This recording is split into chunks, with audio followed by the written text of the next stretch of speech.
Why would I want to arrest you? Well, I don't want you to arrest me, but Yeah, I don't want to arrest you and take you to custody. I am going to arrest you for failing to provide a valid ticket to travel. The first words out of the officer's mouth are, "I'm going to arrest you for failing to provide a valid ticket," while the guy is literally holding proof of purchase. 29 seconds in, and the bar for state overreach is already subterranean. Welcome to the circus. The money. You haven't. You can refund I have paid the money. You're not listening. You're shutting your mind. You're not open-minded. So you're just tunnel vision what are you, on your opinion. What are you trying to tell me? We'll let the police come, the British We'll let the Transport British Police. Transport Police We'll come? get your details. Well, they will they will arrest me. They'll get your details. They will arrest me. But you're not going to give them your details. If they arrest me, then I will give them my details. I'm being denied exit from the station. Right, have you purchased a ticket Yes. where you boarded the train? I purchased the ticket and I can show evidence of that. Right, have you printed that ticket I wasn't off? able to get it printed, no. Right, is there a reason why you were unable to get it printed I was running off? for the train. I have to be in a really important meeting in Reading, and I had to run to get the train because it was going to cause me enormous problems if I didn't get that train and was delayed for that really important meeting in Reading. Right. And I thought, quite reasonably, that I've paid for a ticket. Yeah. I can prove I paid for a ticket. I can prove I've got the code for the ticket. And I literally, as I've said to these people, all I need to do is to go there to get that ticket and to show these people the ticket that I have purchased and paid for. Alex calmly offers to walk 10 steps, print his paid ticket, end the drama. Staff veto it. That's not procedure. That's petrified policy worship. When the solution is one button away and you still choose handcuffs, you've lost the plot and the public. I understand their reasoning. All I'm saying is I've paid for a ticket, so my belief is that in law I can show I've had no intent to defraud anybody. Yeah. I haven't travelled this network trying to travel without a ticket, and I can evidence that. And so I did not intend to give these people my personal details. I don't believe they're empowered to take them, and I'm not going to give them to you. Should you, of course, arrest me, I will, of course, give you my personal details, and I will abide by the empowerment that you have. But I think, frankly, I can travel the country, I can go to Reading, I can go to Manchester, I can go all over the place, get a ticket, I can tap my phone on devices. It's only here in Liverpool that we seem to have this archaic system with these people who cause these problems for people who are just trying to pay for tickets and go about their daily business, minding their own business, which is all I'm trying to do. Right, okay. Obviously, when you do purchase your ticket on the train line, you do have to tick to the terms and conditions that you have to print it off. I don't know, nobody ever reads that stuff. As you say, on this network here for Merseyrail, they do require you to have the said ticket printed off, ready for inspection at the gate or at the barriers. Alex drops the one-leg rule analogy, and the PCSO's jaw practically hits the concourse. Company terms aren't criminal statutes. Breaking a printer rule isn't fraud. In 25 seconds, he obliterates the illusion that every corporate whim carries the weight of law. All I would say is that, anybody can have a policy. Anybody can make a rule. Yeah? Doesn't mean it's a criminal offence, doesn't mean it's a civil offence.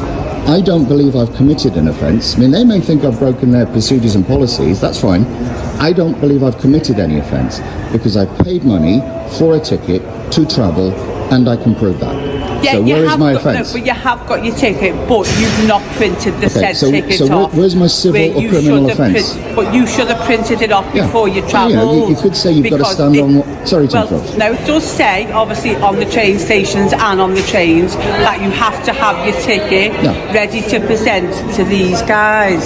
And if you have it on the phone, which is the actual ticket, and I presented yours it. isn't the actual ticket. Yours is proof to say you've purchased a ticket, but you've not yet you've not yet printed that said ticket I see what you're saying. My point is that what's happened, you could have a rule on the terms and conditions on Merseyrail saying everybody on the train has to stand on one leg, and everybody would have to stand on one leg, and you could threaten people if they didn't stand on one leg. He quotes the actual bylaw. Intent to defraud is required.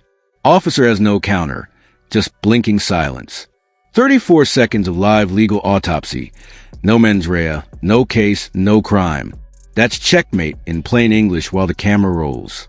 It's not breaking the law if people don't do it. They're breaking your rules. And that's the difference I'm trying to get across to you. This is their bylaws that it is a ticket period, which we do have to have a said ticket to come onto the station, and for as soon as you board the train, you should have a ticket of travel, unless your train station is closed and then you've taken a picture to say it's closed. Come to these guys and they will sell you a ticket. It's often closed, it's often nobody there, and then it would be fine. But you've purchased your ticket already, but unfortunately, because you haven't printed it off, you should have printed it off before you travelled. So my point to you again is that I've looked at the bylaws, and I may be wrong, but I've read the bylaws, and my understanding of the bylaws is that they say if you break these bylaws, you may be taken to court. And if you're taken to court, and it can be shown that there's an intent to defraud, you may be prosecuted. Now, I can show there was no intent to defraud. Okay. So if we go to court, it's all going to be very annoying for me, very embarrassing for Merseyrail, but I can show there was no intent to defraud. So I don't believe that I'm in any kind of, situation where I've broken these bylaws. So the train line tickets, as you said rightly, you have to print out the tickets. If it's not printed out, it's not valid to travel on the train.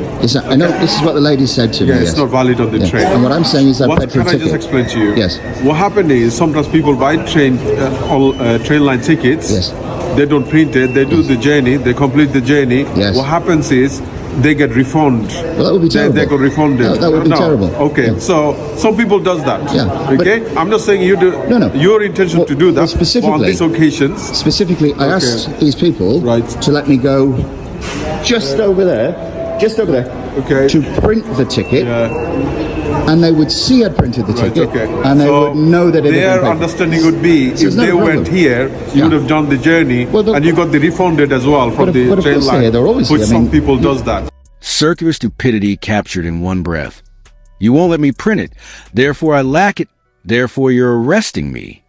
42 seconds that belong in a textbook on how not to use state power.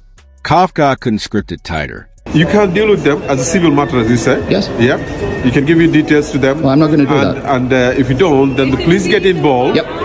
Please get involved. As the indeed criminal matter. Yes. Where it's dealt as a ticket fraud. And that's what we're going to do. Because I'm not giving these people my details. Because I've paid for a ticket. This is what's happening now. There cannot be ticket fraud. Because I've paid for the ticket. Well, there's no valid ticket. There's no intention to defraud in law. Well, we don't know because. Well, I can prove it. I mean, I can show you the receipt and I can get it printed. There's no intention. As I say, it's not valid. Okay, well, if we have reliably informed, that's not a valid ticket. It's a reference number for a ticket. Well, I've had all three of you inform me that. You should have printed your ticket off before you travel. So, can I just go and print the ticket off? No, you should have done it before you travel. Oh, I see. So you can't travel without so you're going to take me to court because you won't let me print a ticket. Well, let's do it then. What do we do next? Obviously, you need to provide your details to these people here. Can I just ask the reason why you don't want to? Because I don't believe they're empowered to take them, and I don't believe I have to give them to them. They do have the power to take your details. No, they don't. They do. They are accredited. I don't believe that. Cuffs click, custody beckons. Then the instant U-turn. Walk him to the machine, print the ticket, de-arrest. 30 seconds from authoritarian to embarrass escort. Proving the whole saga was a £0 fare ego trip paid for by taxpayers. If I'm arrested, I will give my details to the arresting police officer when hearing the basis upon which I'm being arrested, because that will then be used in the court of law. Right, at the moment, I do have a necessity because you're not failing to provide your details. I will not provide my details until I'm arrested. Why would I want to arrest you? Well, I don't want you to arrest me, but I don't want to arrest you and take you to custody. And I really you've don't got want a that meeting either. to get to. I really don't want I've still got things to do today, obviously. I'm not going to be pressured into giving people my details. I have a right the right to privacy. I will not give people my details and they're pressuring me to do that. I don't believe you have a right to take my details until you arrest me. If you arrest me, if there's a basis for you to arrest me, and you arrest me, and you tell me why I'm being arrested, I will of course comply and I will of course give my details. That's you haven't normal. got the ticket. I have paid for a ticket, but and I that's can just print that ticket just over there. But you should have printed the ticket before you travel. And you're going to arrest me for that. I am going to arrest you for failing to provide a valid ticket to travel, okay? So you're going to so arrest me for my failing necessity to, is... Sorry, to, for my failing necessity for failing to provide a valid ticket ticket for travel, which you don't have on your person. You have a reference number, so I will arrest you for the offence. And you won't let me print that to show you that I have a ticket? Because you've already passed the point where you could have printed the ticket off. So you won't allow me to print the ticket? Well, obviously when I've finished dealing with you then, yeah, you can go and print the ticket off, that's fine. Yep. Okay, do you want to come to our office and we'll speak out the way? Yeah, and we'll take it from there. Okay. Alright, do you want to follow this way? Thank you. Epilogue. No prosecution, no fine, no apology, just exposed abuse of the single justice procedure. 44 seconds of vindication that turns a lens back on us. If Alex hadn't filmed, the system would have steamrolled another silent commuter.